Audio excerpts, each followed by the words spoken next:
Hello and welcome to the RBC Lunch and Learn series presented by the J. Herbert Smith Center. I'm your host, Jade, and I'm so excited for all of you to join us today. So this is our second show of the season. Our second guest of the year is someone who has been a great friend to the center for many, many years. Mark Shekter, CEO of Think8 Institute, is someone who has helped to mentor many of the companies that have come to the center over the last couple of years. Mark has a wealth of experience from the creative economy to technical products and not-for-profit. His ability to aid companies in finding their voice and determining who they are is invaluable to any business. This sometimes overlooked component of leadership is Mark's specialty, and I'm so happy that he's here today to share some of his wisdom with us. A little bit more about Mark. As the co-founder and CEO of Think8 Global Institute, Mark works with companies, entrepreneurs, and organizations in all sectors to help them realize their full potential and success through his highly innovative systems. His pioneering work is used by global corporations and university master's degree programs where he's training new generations of business leaders. Through the Institute's on-site and online creative leadership training and corporate New Think programs, Mark's work underlines the importance of each individual's ability to unlock and utilize their full innate ability to create. Mark's expertise in formulating highly creative solutions and shaping inspiring corporate narratives draws from his unique background in an internationally acclaimed writer, composer, producer of film, television, and new media distributed in over 100 over 100 countries. His awards includes Emmys, New York Film Critics, and U.S. Parents' Choice Awards. His work with some of the world's top stars like Jim Carrey, Steve Martin, Elton John, Leonard Cohen, and Ray Charles led to the development of his breakthrough system that are used by CEOs, business strategists, entrepreneurs, and professionals in all industries worldwide, generating billions. An author, lecturer, and speaker, Mark believes in our unlimited potential to create a new way of thinking, to actualize our personal and professional goals. And I'm so happy to be for him to be joining us today. So, Mark, I'm bringing you straight on right now. Hi, Mark. Well, thanks for joining us today. Hello, Jade, and thank you for the introduction. Very generous, very generous. So, Mark, yeah, go ahead. I was going to say, why don't you tell us a little bit more that isn't just the bio that I've read just now? Well, I think safe to say I am a friend of the court. I mean, I've been involved with the UNB in the master program area and in their incubators and accelerators for some years now. And I'm always amazed how brilliant the ideas are, how driven and motivated students from all over the world are to come to access these programs. It's a very unique thing. I'm told that UNB is probably, if not the oldest, the second oldest, maybe entrepreneur-focused university in Canada. Certainly their programs, even though UNB is noted for engineering and science, very progressive work there. Their entrepreneurship programs are second to none. I can tell you because I work around the world with entrepreneurs, startups, other programs, and I think what UNB has done is a standout. And as far as beyond that, I think it's pretty obvious, as we'll see over the next hour, I would say, more than passionate in helping people really realize the full potential, because I'm a deep believer in the creative process and solving solutions and building extraordinary opportunities for themselves and others. So that's why I'm here. I'm delighted to be here, and I look forward to our conversation. That's great. That's great. That's great, Mark. So let's dive a little bit into this. So you run the Think8 Institute. This is a global institute that is built on helping people realize, from what I understand here, the new think. Can you tell us a little bit about what the new think is? Absolutely. Well, the Think8 Global Institute is the vehicle that delivers courses online, of course, now, and on site. And we've done it for organizations and individuals and entrepreneurs for many years. We've traveled the world delivering it to companies and countries. And in that span of experience, it just boils down to the question that I asked myself years ago when I was writing in Hollywood and producing there, and asking, what does it take for somebody to make it? I mean, I was working with some pretty high-level stars, and I was always very curious as a composer, and I've had, a lot of soundtracks to movies and things like that. And I was wondering, why do some people make it and some people don't? And I always thought in that business, well, just get a good agent, get good representation. But I realized even with that, some people were struggling. And I thought it's just a marketing problem, but it was actually much deeper. So I did my research. I was curious to find out why things work. Now, as crazy as that sounds, and in Hollywood of all places, they tell you that it's a crapshoot and nobody knows nothing. It's almost a quote. And I thought, no, there's got to be a way to kind of up the odds. So in researching, I discovered 8 points that, starting with media, that a good script, a good song, a good movie had to have thought about and addressed to a greater degree than less. And the odds would be up that they would be successful. On the other side, if they hadn't addressed these 8 points, left one or more out, they'd have trouble. So I started to apply that. I identified the 8 points. That's, by the way, why we call ourselves Think8, because there were 8 points that I isolated, and then I just tried it on myself. My sales statistics went up. Others started to ask directors and writers and producers and so on, and I realized, well, I'll just, share it with them. They used to come over to my house, and I would give them breakfast, and I would share some of this stuff, and they'd go out and do amazing things. And I thought, well, what have I done here? This is not just for me. Maybe others could benefit. This grew into what the business is today. Governments, companies called, and they said, could you come and do a creative seminar with your, they would say, 8 points, whatever the 8 points are. I mean, everybody's got points these days, so what are yours, And I said, well, they're kind of workable, so I'm told. And they would try it, and their statistics would go up. And it just grew into a training opportunity that I felt very passionate and compelled to start delivering to individuals who were interested, companies, organizations, not-for-profit, government departments. And it was always a kind of a sideline to my writing and producing in television and film.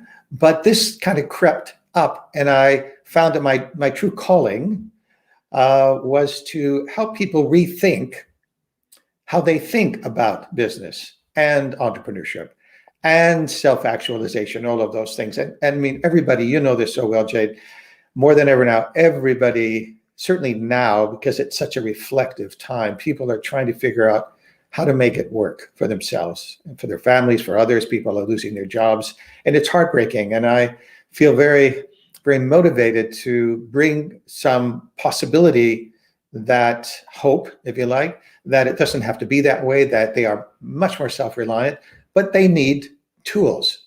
It's okay. If you want to fix a car, you got to know how to fix a car. Well, if you want to build a business, you want to communicate your message, there's something to learn. And there's a lot of opportunities out there, a lot of choices to make, a lot of books to read, courses to take. The internet is full with online solutions. So how does one choose what's best? And that's where I decided I really have to bring Think8 to a larger and larger global audience, which we've done and we continue to do. And very, very much at the core of that, where the intersection is amazing, is through the universities, of course, like UNB, that have been so progressive and open to receive it and see the benefits of it. I'm very grateful for that. And companies that we work with globally. So that's the new think, and it's called New Think. Actually, our motto, if you like, is New Think for the New Possible, because we have to think differently about how to actualize our dreams. Absolutely. Again, especially with what's going on right now in the world, and it's, as you said, it's shifted everyone's thinking about how we do things and how can we connect with people and how can we make our businesses work. So I want to loop back there for a second, though. You said your points are very workable and that there are these 8 key components. Would you be able to tell us what these 8 keys are? Sure. There are 8 points, and they're points of address at any individual or company, startup or mature, because we work with multinationals as well.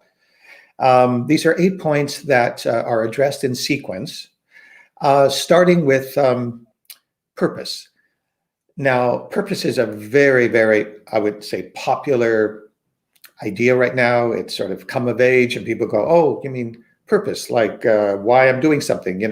Start with why. You've heard a lot about that kind of thing. Yeah. Well, it's all about how we define purpose, and it's not the product purpose, which people think, "Oh, I have a car company, so the purpose of the car company is to make a hybrid or an energy efficient car. That's why we're in business." I'm talking about the purpose that drives someone to even, in the case of a car company, to even get into car industry at all. I'm talking about life purpose. I'm talking about something much deeper and much more profound. And I'm giving you little short forms here because there's a lot more to these things. If you get and understand what motivates you to do anything, and particularly the career you've chosen, and many people really never fully examine that, they get a job, an opportunity, and they follow it. And we can come back to that point. And then the items that would follow would be what a person stands for, their message, how a person is received, their emotional connection to others, tonal, their character, their worldview, we call it character, how they see the world, what holds their belief system in line with things. This is a very deeply personal and introspective point of view, and everybody brings their own. When those top 4, purpose, message, tone, and character, are discussed and examined through particular proprietary questions, because the whole system is unique, and asked in ways they've never been asked before, in the sequence they've never been asked before, certainly, they can then look at themselves as the who. Now they can bring their point of view to what do they want to create. That would be your content. And then next would be how, their structure. How do they move it out? And then how does it look? What's the aesthetics of what they offer? Their branding and communication strategies. And ultimately, what impact, the 8th, is their impact, how they want to affect, not only in terms of revenue, but actually how they influence their community. What social consciousness do they bring to others? What effect do they want to leave with others? That's critical. And when you do it in sequence through the tools that we have, quite interesting things emerge, and they end up with what we call a dynamic blueprint, which is basically the path forward, the outline of how to go from where they are to where they want to go. And they can be a startup about to launch. They can have an idea that they want to develop, or they can be a mature company that wants to go from a market cap of 100 million to $1 billion. It doesn't matter. But the kicker is that there is a sequence that works best. Omit one or flip it, less effective. And when you have it all together, what is it really doing? Well, that gets into the creativity. And the big secret, if you like, not so secret for those who do it, but the surprise, let me call it a surprise, is what it does to ignite your capacity to think differently about what you're doing and how you approach things. And as radical as it sounds, it is radical, because people tend to get conditioned to a way to approach business, a way to handle market, a way to think about the economy, all these things that are sort of the given, the paradigm. We operate within a paradigm. This breaks through that, because one really owns what they examine in a way that they hadn't examined before. And the result is surprising to them. And it's sort of mystifying. I've been in group with a board of directors, and they're going through the process. And then suddenly there is a moment when there is literally a collective aha, an oh my God, and they see things that they hadn't seen before. Well, the surprise is it came from them. I helped them look at them, and they had the solutions and they had the answers. They just lacked the questions. That's amazing. That's amazing to hear. I especially like the whole idea of starting with this really introspective thing, which is the purpose, and again, ending with something so, well, I guess impactful with impact, right? Because impact is directly influenced by your purpose. If you are a car salesman, as you said, and your impact is to help somebody get into a car that's going to help them in their life, that's an amazing impact. And you might not come on to that if you don't really get down to that core purpose. Um, Hmm. so, so we don't have time to go down the whole rabbit hole, but maybe we can kind of discuss this a little bit. And I want to remind people out there watching right now, if you have any questions for Mark, please feel free to put them in the comments, and we can definitely address them during our conversation today. But so, how can somebody get into this purpose of who they are more than just their business? How would somebody start this sort of process? Well, I mean, obviously, beside just taking our training and so forth, which is available online, of course, and the best way is really to look at their openness to examine what they haven't examined before. When people embark on something, and you hear this all the time, be daring, be courageous, take a leap, think out of the box. Well, our answer to people who come to us and so on is there is no box. You create the box. And I think the very first thing to recognize is that the sort of impulse, and this is taught in schools, not in the MTME program, but when we come in and work with them, but what is commonly taught, I would say almost universally, is when you want to get into business, know your market, make sure whatever you're going to developing will, fulfill a market need, pursue that. Don't waste your time on something that the market isn't ready for. Well, if we follow that logic, there would be no inventions. There would be nothing new. Yes, So I think the famous quote there is with Henry Ford, right?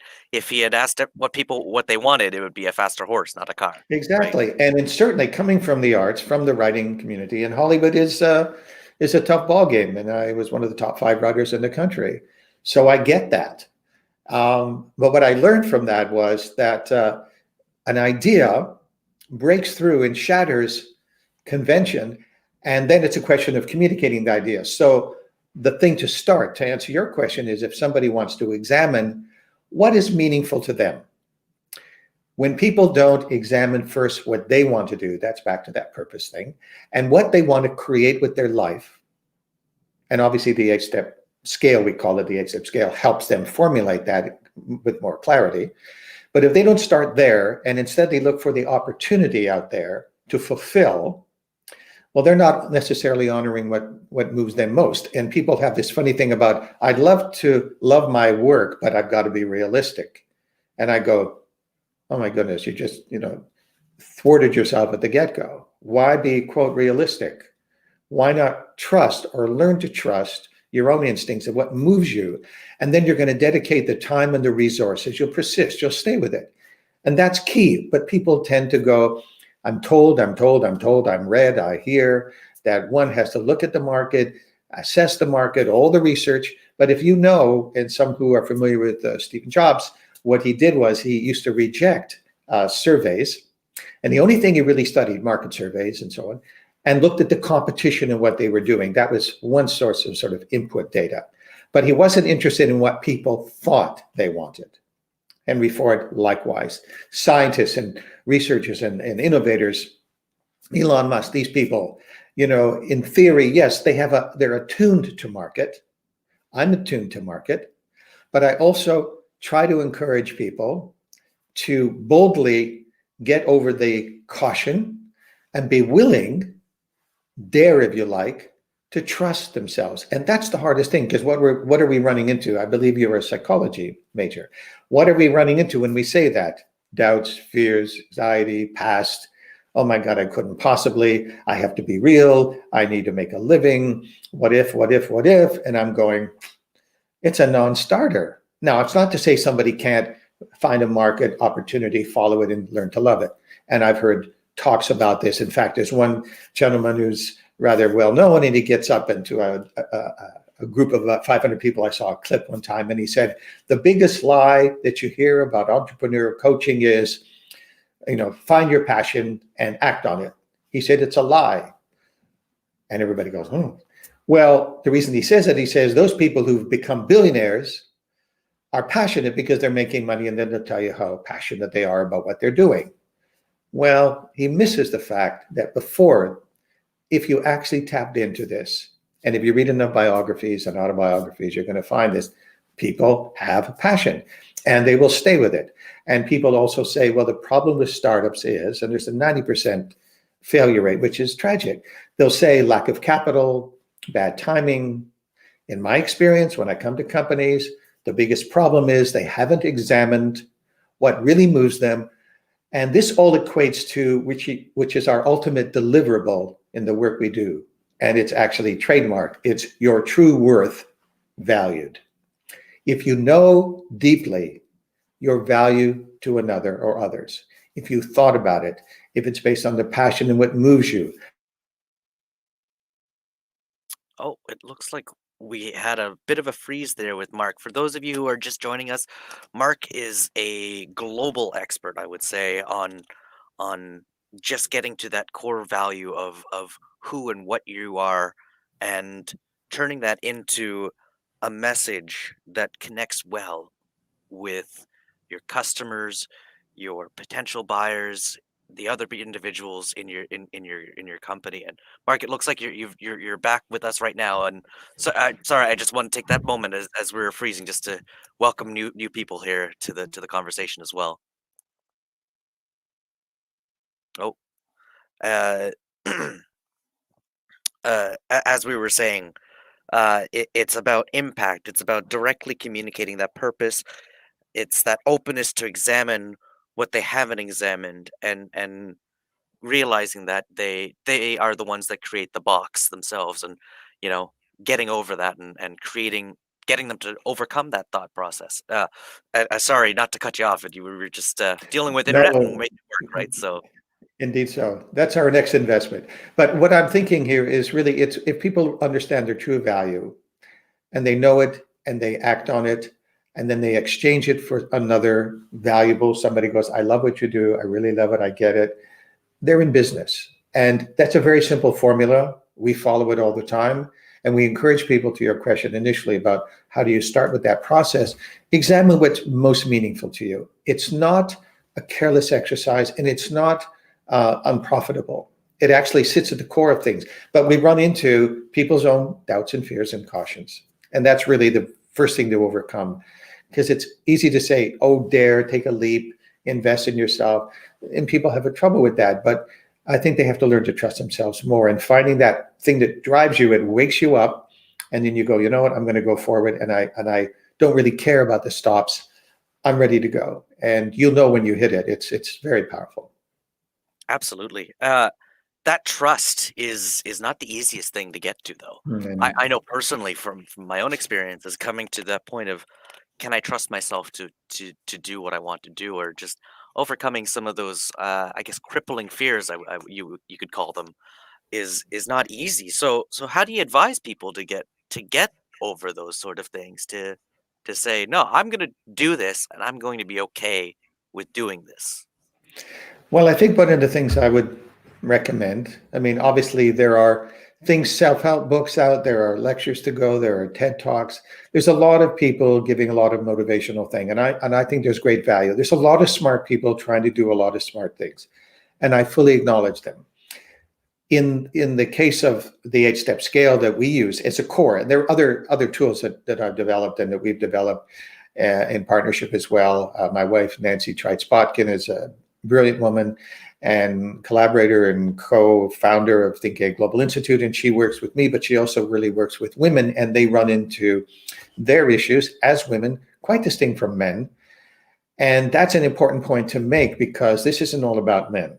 This is about men and women. Women are extraordinary. In fact, there are major investment companies in the United States that are dedicated to investing in women entrepreneurship, because the return on investment is 69% greater than investing in companies run by men. Staggering, but not surprising. And so the work that we do and the tools that we develop for men and women. Well, it looks like we just froze there real quickly. Just as a review here, Mark is talking right now about the importance of women in entrepreneurship, and the fact that it is quite valuable to not just the ecosystem, but to investors as well. Isn't that right, Mark? Oh, absolutely. As I was saying, 69% more profitable when you invest in companies by women, run by women than men. That's staggering, but it makes sense if you think about it. They just have a sensitivity and an understanding of it. We should never underestimate that. We should applaud it. However, on the trust issue, I think it's really one finds their way through that. I think it's not just true of business. I think in life and relationships and so on. I think it's a very general conversation to have with friends and getting your own self-confidence back, whether you're an athlete, whether you're a student. It's kind of core. But I think the good news is that any thought about it is good, because what you're going to run into is false ideas that others have given you about yourself.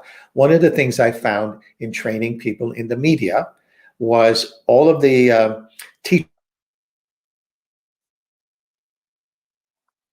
Oh, and looks like we've got a little bit of another freeze there real quickly.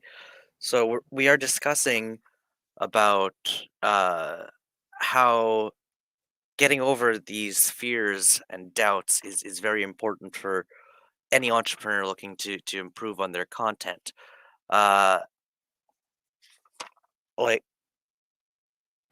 getting to that core, getting to that understanding, overcoming those fears is important for anybody uh, looking to make those changes, to redefine their purposes, right? So, and Mark, it looks like we're back here again. Sorry. No problem. Yes, I'm just saying that I found with writers and artists and so on who are very sensitive with their work, of course. They have been told by teachers and professors and coaches and so on in the past, if they're a bit crippled with their writing or whatever, that they've been told, I don't think you're going to make it, you don't have the stuff, that kind of thing. That other person's viewpoint on your own is tough to deal with, and these things strip away when you start looking at what is meaningful to you, what is true for you. So one of the tips is just spot people who have said you can't, you shouldn't, you couldn't. And whether you're an artist, whether you're an entrepreneur, people who've said it's hell out there, you don't have a shot at it, you don't have the money. Who's talking? Seriously, who's talking? Because did they not make it themselves? And not to be unkind to them, but it's a fact that we tend to sometimes discourage others because we ourselves haven't done well. Well, just recognize that if you're feeling it, it isn't necessarily coming from you. It could be that you've been advised that it's not worth your time or worth your while. So that would be something I would. Absolutely, Mark. These external feelings and understanding that some of this advice might be coming from someone who did not make that thing themselves, and they're critiquing based on their own experiences, their own ideas of what they believe is true, and that's their own baggage, so to speak. Absolutely. Absolutely. And with all kindness too, it's we all carry those kind of things, and there's a period in our lives, and when we make that election to actually really help ourselves and really examine it, and with corporations no less, corporations go through the same thing. You can talk an individual corporation lacks trust, lacks confidence, and the work we do in the 8-step blows that apart, because they have a dream and then they get a bit gun shy, and the competition comes in and they go, oh, I don't know, should we invest?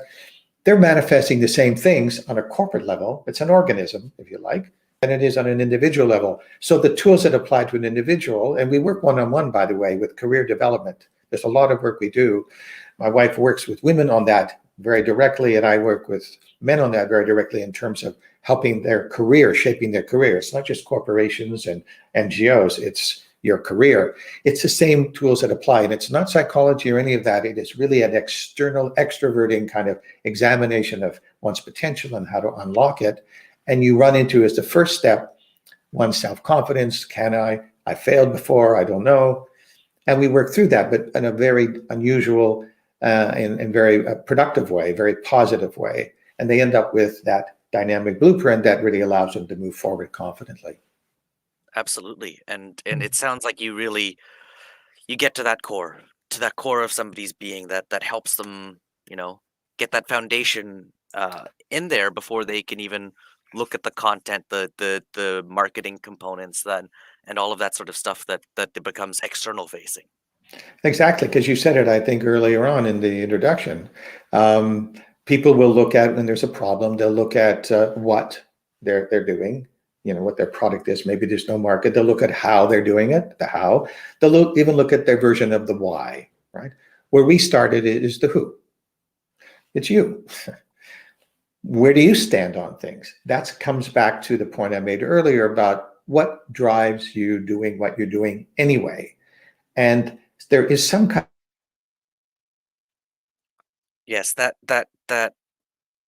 working with that who is I think so important for every company, be it a small startup to a large corporation, and understanding that there are individuals, as you said before, you work on a one-on-one business basis, sorry, um, individuals who are doing all this work, who are making these impacts happen, that you get to later on in the process. So Absolutely. how can, now that we've kind of discussed this starting, right, this Yeah. who, this purpose, all of this sort of stuff, what would be the next steps? How can a small startup, for example, improve their messaging, improve that sort of content to better connect with brand, or with their customers, their potential buyers? Well, messaging and branding is always interesting because we have a creative services division. Obviously, with our media background, we consult and design media and communication, online, digital, whatever strategies for people, because we know media. We've been in media all our lives as writers and producers and so on. And what we found, where things go awry for people in their attempts to communicate, is that the inauthentic message. So how would you define the inauthentic messaging? I guess would be the best way to put it, because you know s- a lot of brands out there might determine themselves as being the most authentic. I'll just take a big one, like Nike, right? They say just do it, and that is one a motivational phrase, and it works really well with a company like Nike. But what would you define as the inauthentic message then?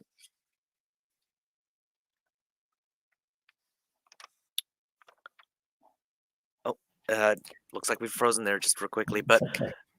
Mark, for those of you just joining us right now, Mark is a global partner with TME. That he does some amazing work with helping companies determine who they are before determining what their impacts are. So if you're just joining us, thank you for joining us today. And if you have any questions for Mark, please place them in the comments, and we'll be sure to get to them here during our conversation.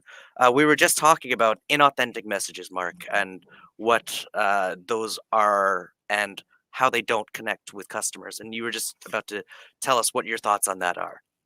Well, I think messaging has to be authentic, and particularly online now, the transparency issue is paramount. You can tell if a company stands by who they are, what they say. Patagonia, companies like this are who they are in their press releases, in the acknowledgments that people give.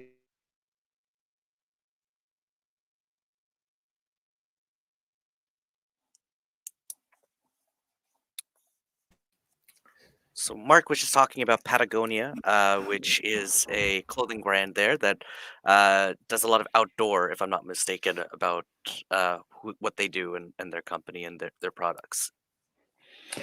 Right. Well, Patagonia and other companies that stand by their word. And so if the branding is inconsistent and it doesn't resonate with who they are, what you read about, how what people feel about them, then there's a disconnect.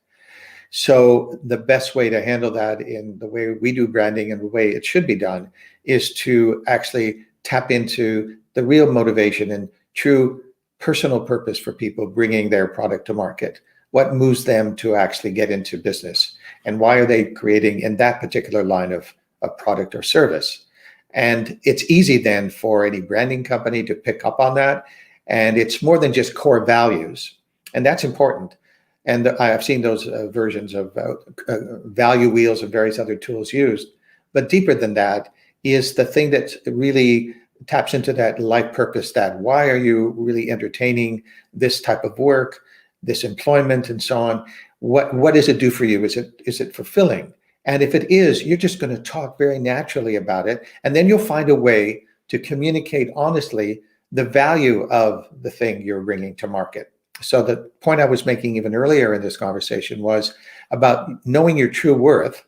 And if you know your true worth and you believe in it, deeply believe in it, then you just have to find very simple ways to express it and bring its value, helping people understand its value. And if you do, you brand it. Now you can put graphics to it and so on, but it's all to communicate your message. And that's really core. And that comes from, again, purpose, which is on the scale, on the 8-step scale, above the messaging.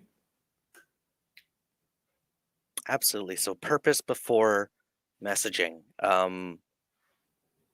is key, and that's key with any marketer will tell you the same thing, that Oh, yeah. you the purpose of your company, the purpose of your product, the purpose of what you are, what you do has to match before getting to your customers. Because if you are uh, not truthful, especially with this day and age where everyone's on the internet and everyone sees everything, it's just not going to fly. It's just not going to work.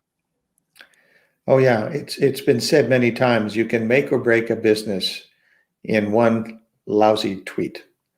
And you can spend hours and money and weeks or months or years to launch something, and then somebody somewhere finds some fault or some lack of honesty, and there it goes. And overnight, the launch can be damaged.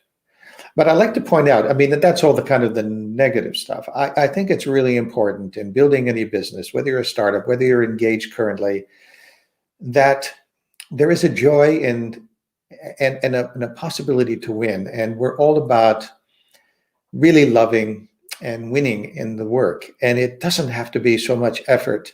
There's hard work, but effort is a different thing. When I mean effort, I mean the struggling and so on. And I don't mean to be Pollyanna about it. When you know who you are,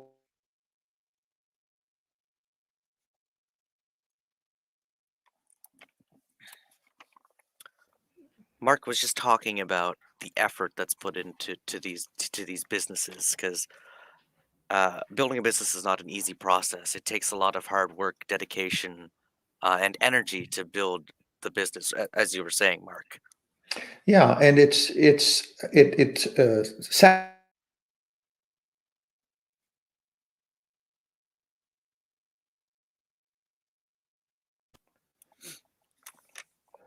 Sorry there, folks.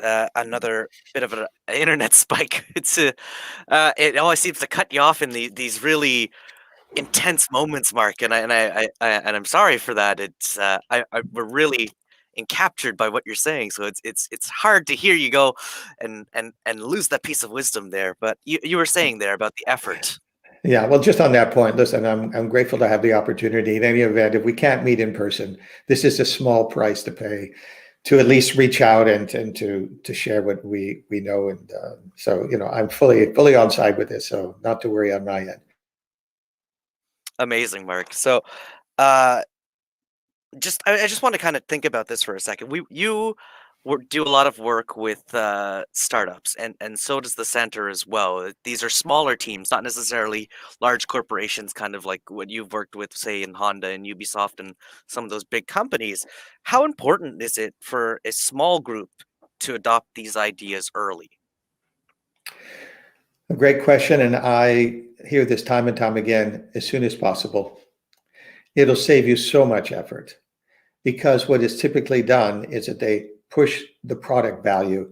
Is the product right for market? They start there, content, number 5 on our scale.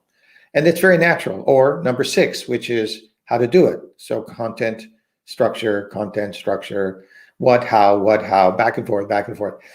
They don't address themselves.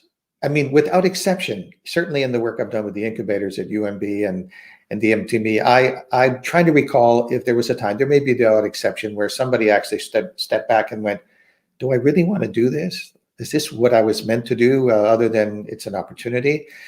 And then I asked them, where did you get the idea that opportunity was the thing and not you? And I get these blank stares. And I've sat in front of and talked to students, master students from Nigeria, India, Dubai, Pakistan, Jamaica, all in one room, so to speak, when we did it live and then online, even recently in the Middle East.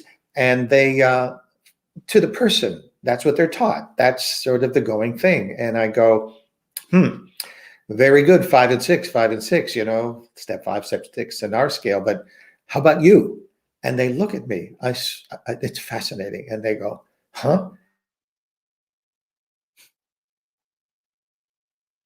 People tend to get really caught up in that what, how cycle, I'd like to call it.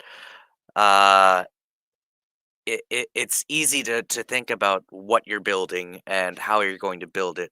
It's not so easy to be introspective on what's a personal goal, especially when it comes to the grind of an entrepreneur about being um, in a business. You always seem to think about how am I going to get my next dollar, for example, or what is going to get me my next dollar. So it's interesting to hear these perspectives, Mark, as you say about students or other companies or executives even that are suddenly thrust in this position of wait, what are you talking about? What do you mean me? What do you mean who? Oh yeah, it's honestly, I was one time in a conference room, and the chairman was there, and we were talking in general terms, getting to know us. Would you be right for us? I mean, I think we had been hired at the time, but there was still some reluctance, and the chairman going, "Well, I'm doing this, because everybody seems to think, and we've done some research and some references." And I said, "Well, are you?" I said, "Sir, are you buying into this process?" He said, "Well, I think it's good for the company. They tell me." And I go, "Well, how invested are you in the company's success?" He said, "Well, it's a nice job. I'm getting a great salary." I said, "Clear the room. I'm going to start with you." And he went, "Well, who the hell?" You could see it on his face. "Excuse me?" I said, "We're going to start with you because you're half here, and that's affecting everything." And the room cleared. So it was interesting to see, in effect, that kind of a reaction where somebody's going, "What have I got to do with it?" And you lean in and you go, "Everything." And they look at you like you've come from the moon or Mars, wherever. And and we started with him, and he came on side, started to see the benefit, and then suddenly, from the top down, there was the organization, and there was suddenly the buy-in, and so on.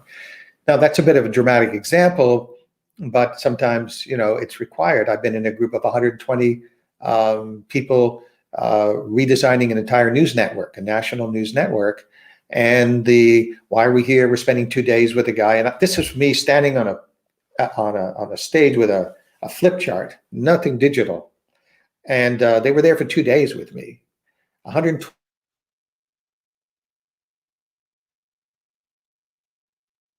So Mark is just talking about how buy-in is very important for this entire process. About you really need to you know h- have it as a corporate culture almost, so to speak. Is that right, Mark? Oh yeah, and there's the example I was giving is just restructuring a national news network and being in front of 120 people, some of whom veterans and new hotshots, really wondering why they're there. And then I asked them, "Well, what's the purpose of news?" Simple question. And people stood up and said, "It's to inform people. It's to win a ratings. It's to da da da da da." And then they were all starting to argue amongst themselves. I mean, literally, they'd stand up. They go, "No, no, no, no, no." And then the chairman, the person who invited me, stood up and goes, "That's why." Yes, getting to that purpose and thinking about news and what is news, that's very important there. So it looks like we have a comment here over on YouTube, so I'll bring that up for you there, Mark. We have the I believe that's the footballacademy.ca.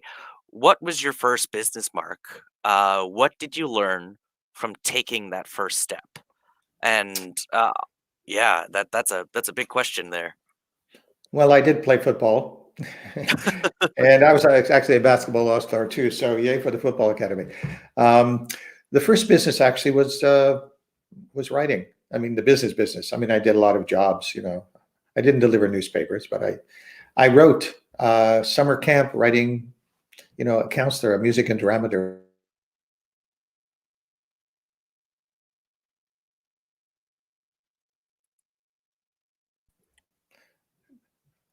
Uh, watching kids 8 years of age learn an entire script, an original script, I said, you know what? People are amazing. People have this capacity. I was stunned. I could teach a whole Broadway musical, or an original one that I would create at the time, in an hour and a half, 2 hour show, and they learn all the lines and music, and they were 8. And then that also was true of the 12 and the older people I work with.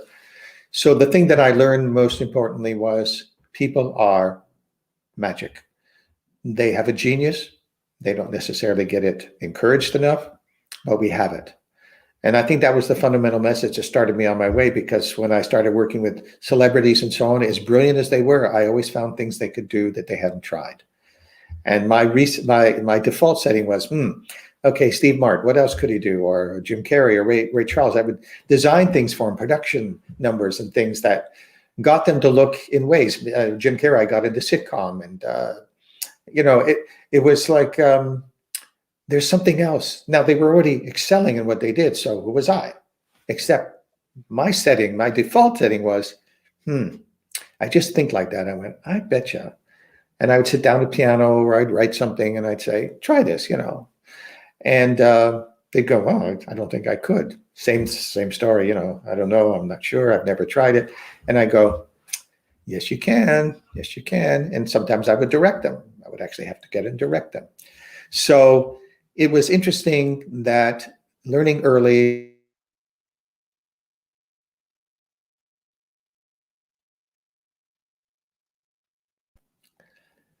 So Mark was just talking about the experiences with getting people to push outside of their comfort zones, or as we just talked about it earlier, uh, understanding that the box is there because they've created the boxes, as you've put before, Mark, and getting them to think outside the box is them just understanding that they're the ones who put the limitation on themselves. Yeah, and it's very easy to say, but it actually is true. And we don't know sometimes how we've even put ourselves in those boxes, because they're not apparent until maybe somebody or a friend or a professional goes, or a business coach or whatever. But, the Think8, my team, the Think8 Global Institute team, they're all of this ilk of passionate about helping people make it.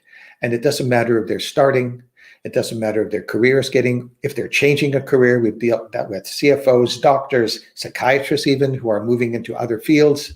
It's amazing. Or they're a multinational with billions in the bank across 26 countries in one case, whether a media company like a Ubisoft or a national bank, or it doesn't matter. It comes down to the people. Do the people want to change? And the only prerequisite to working with us, for example, and I think working with anybody, is I want to change. I want to look at something. There's new think for the new possible. They get it. After a while, they go, that's a catchy thing. Well, it's more than catchy. It's actually true.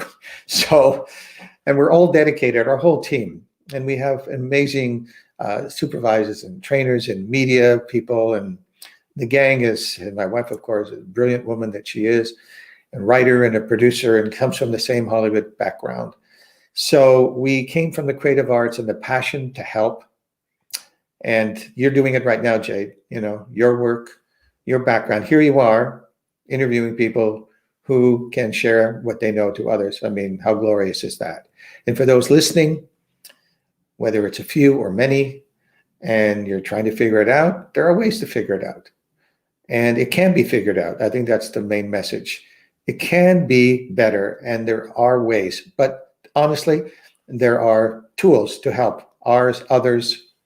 You have to find what works for you, and you can do it, and you can make your fortune. But the way we look at it, there's a trio of things that I look at in any career or business that I think are the home run. One is certainly it's profitable. Got to make a living if you like. It's sustainable. You designed it so it stays. It should be self-perpetuating. And the last item, but I think it's the first item, is meaningful.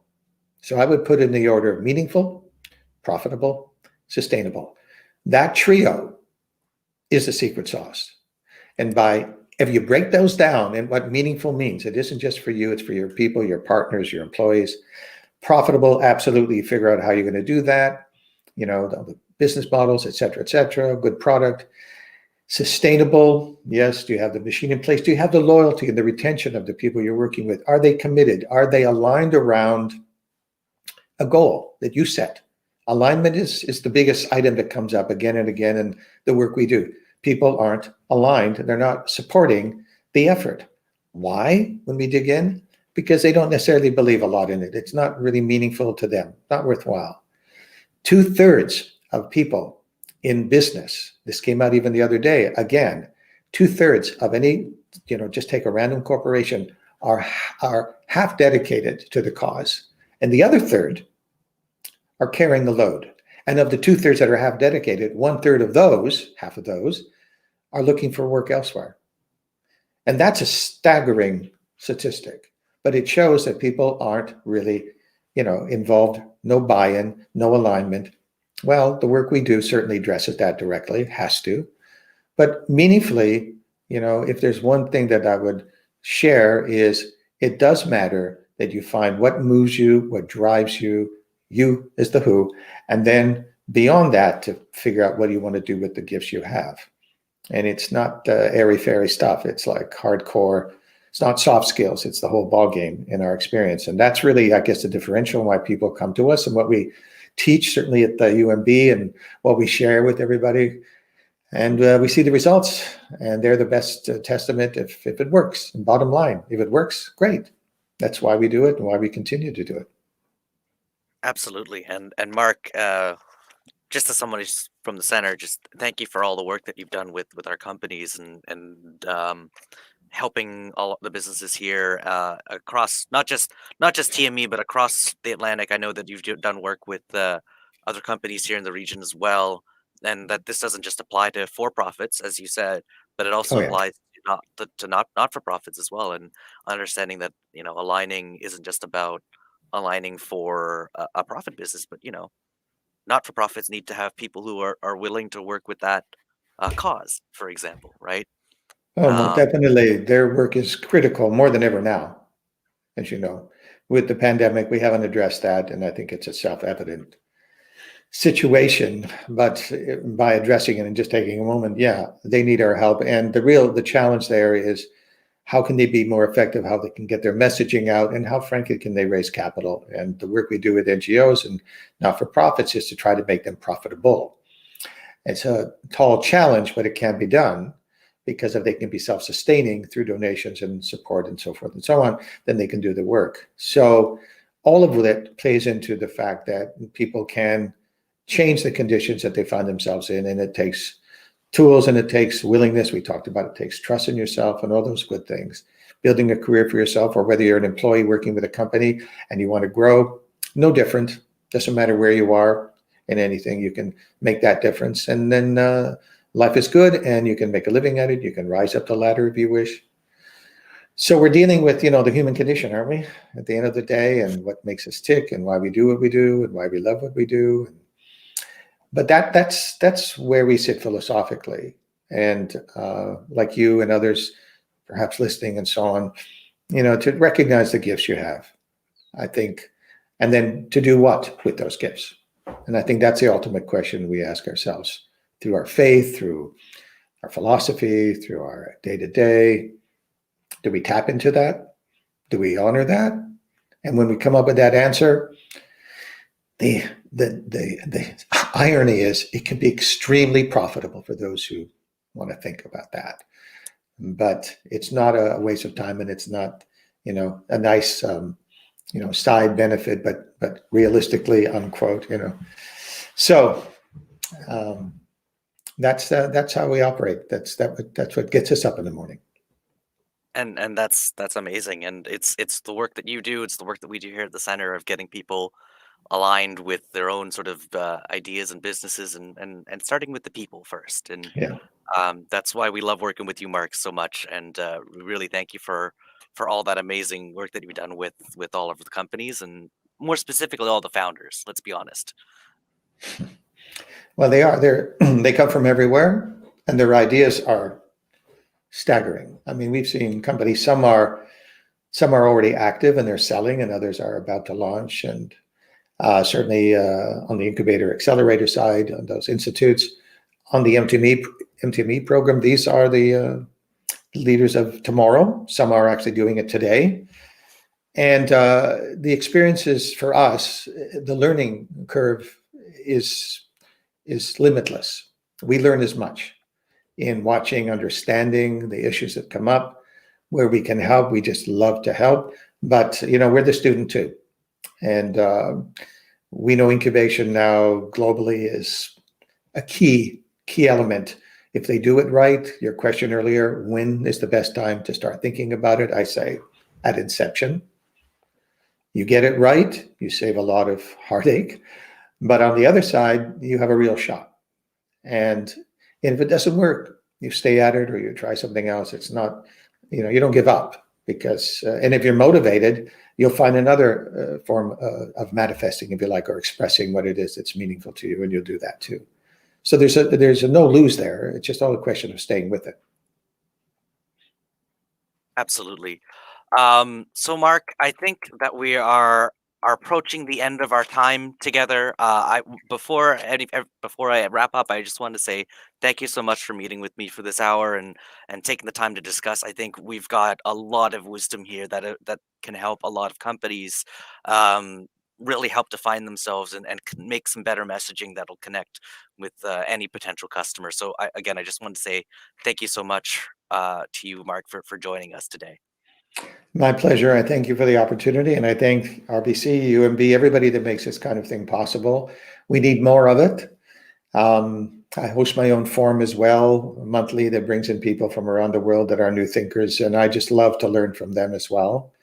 And as you mentioned earlier, if anybody had questions or they wanted to get in touch with the Think8 Global Institute, they're welcome to, or they can write me directly at mark@think8.co. You might have information.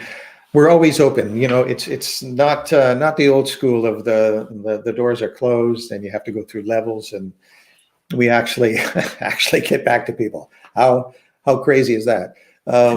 But Jade, for you as well, wonderful job, and thank you, for asking questions that are meaningful. So I have the opportunity to answer. I appreciate that. Amazing, Mark. So I'm just going to wrap us up right now. So thank you all for tuning in to the RBC Lunch and Learn series hosted by the J. Herbert Smith Center. I hope today's show was helpful for you on your entrepreneurship journey. If you have any questions about any of the programs here at the center or for our speaker, Mark, feel free to send us a message on Facebook or email us at tme@unb.ca or more information at unb.ca/TME. Mark, you gave us an email as well, so you can reach out to Mark's team directly at info@Think8 globalinstitute.com. So again, Sure. if anyone has any questions for Mark's team or wants to connect with Mark and his team about the amazing work that they do and perhaps get a little bit more information about how they might be able to help your venture, please feel free to reach out to Mark's team there. So next week, joining us, we have Sawyer Haney, CEO of Country Liberty. Sawyer recently closed a deal on Dragon's Den and is excited to share his experience on growing a clothing brand right here on the East Coast. So thank you all again for tuning in, and we will see you next week.